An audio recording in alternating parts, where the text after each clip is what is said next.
حطينا الكشك ده في الشارع، أي حد ممكن يدخله. جوه الكشك سألنا الناس سؤال واديناهم دقيقة يردوا على السؤال ودقيقة يقولوا أي حاجة في نفسهم، أي حاجة. جوه الكشك ده هتبقى أنت المصور، الضيف، وكمان المذيع. مش مظبوطة الكاميرا يا جماعة، كل شوية هنفضل نظبطه في الكاميرا. على فكرة الكشك ده هتلاقيه بيلف في كل حتة في مصر، وممكن تصحى من نومك تلاقيه واقف تحت بيتكم أو في الحتة بتاعتكم. زيع أنت جوه الكشك، هتشوف وتسمع فعلا المصريين الحقيقيين.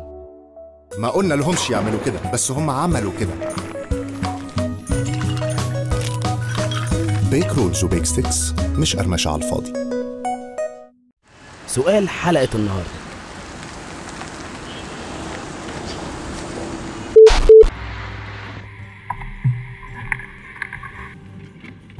اسمي مروة من اسكندرية. اسمي حمزة إبراهيم من اسكندرية.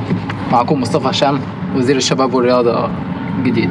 وزير التربية والتعليم. أكون وزارة الداخلية. قلبي على الشعب، قلبي على الشباب. أحب أبقى وزير الداخلية. وزير الداخلية. هختار الداخلية. كل اللي أفسدوا يعني الوزارة وكده هشيلهم. هدمج ما بين اختصاصات أقسام كتيرة في الداخلية.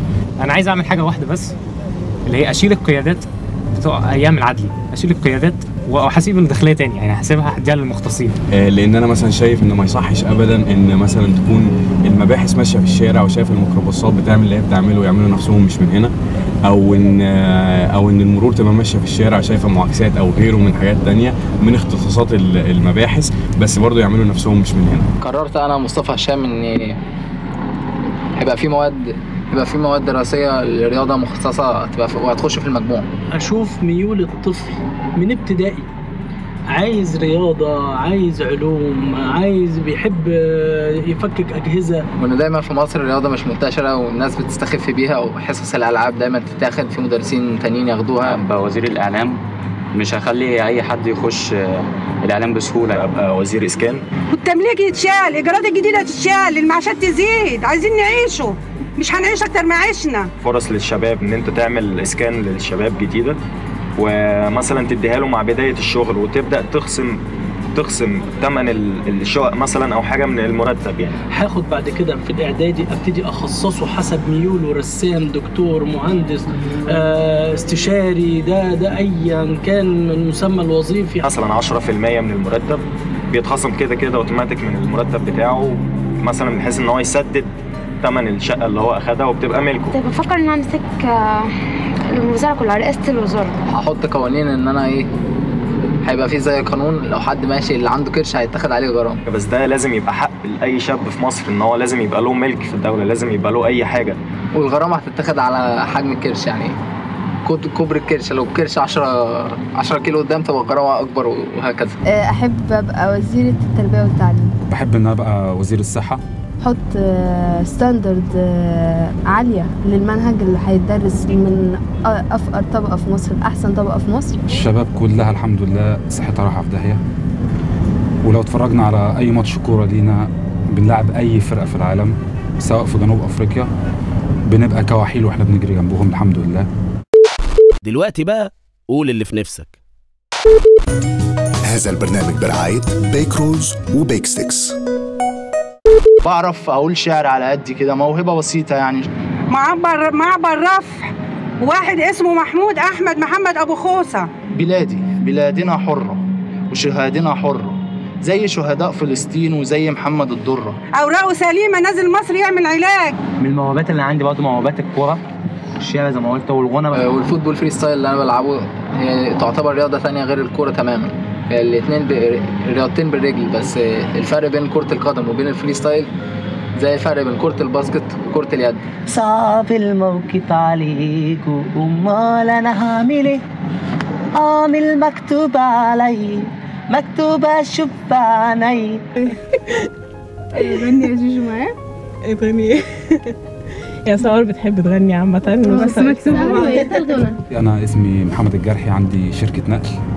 حبيبي كان هنا مال الدنيا عليا بالحب والهنا. نفسي ان انا امارس رياضه كتير، بس في اماكن ما الاقيش حد بيضايقني. مثلا ابقى انزل اعمل تمرينات رياضيه على البحر، ما الاقيش حد بيخنقني وانا ماشيه.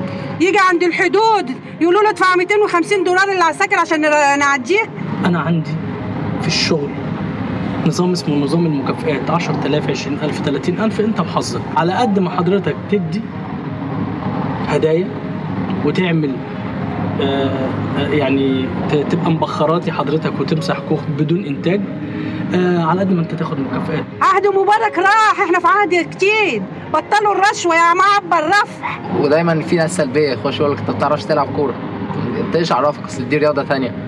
بحب اتكلم عن شعب مصر انه سلبي يعني في الحاجات دي يعني. الاتنين خاينين وفين كمان اتقابلوا في مكان ما انا كنت قبله. بس يا خساره كلنا من بعض نهبين ونرجع ونقول ينعل ابو دي بلد. طيب مش كده غلط؟ الحمد لله السرقات بقت بشعه بشعه، خسارات فادحه ليا ولجميع اصحاب شركات النقل.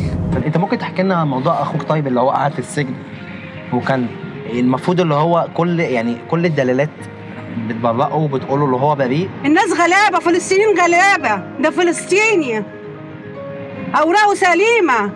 ارجو للمسؤولين يخلصوا له ورقه عشان ينزل يتعالج من النزيف اللي في رجله.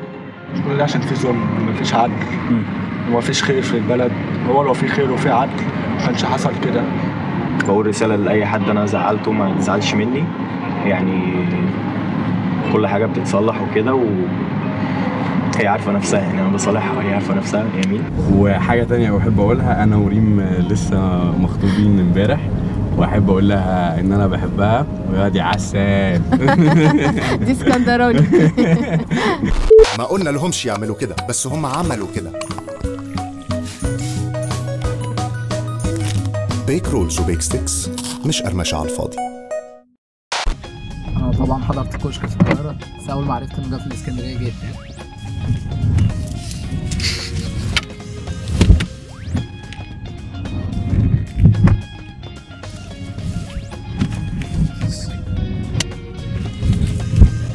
نفسي اخش كليه تخرجني ان انا ابقى مؤهل ان انا اشتغل مخرج او مونتير، لان مفيش في مصر كليه متخصصه في كده قوي.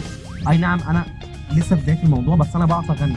ربنا حابة مصر نعمة هايلة. المورد الاساسي بتاعنا هو الشباب، والشباب ده لازم نستغله بطريقه احسن من كده، ان هو يحب بلده ويعيش في جو كويس. النور قطع، حظ وحش. انا كنت خلصت اول جزء. ودايما من كل دروب بتحصل وقعه لازم بيبقى في حد بيقم يقف.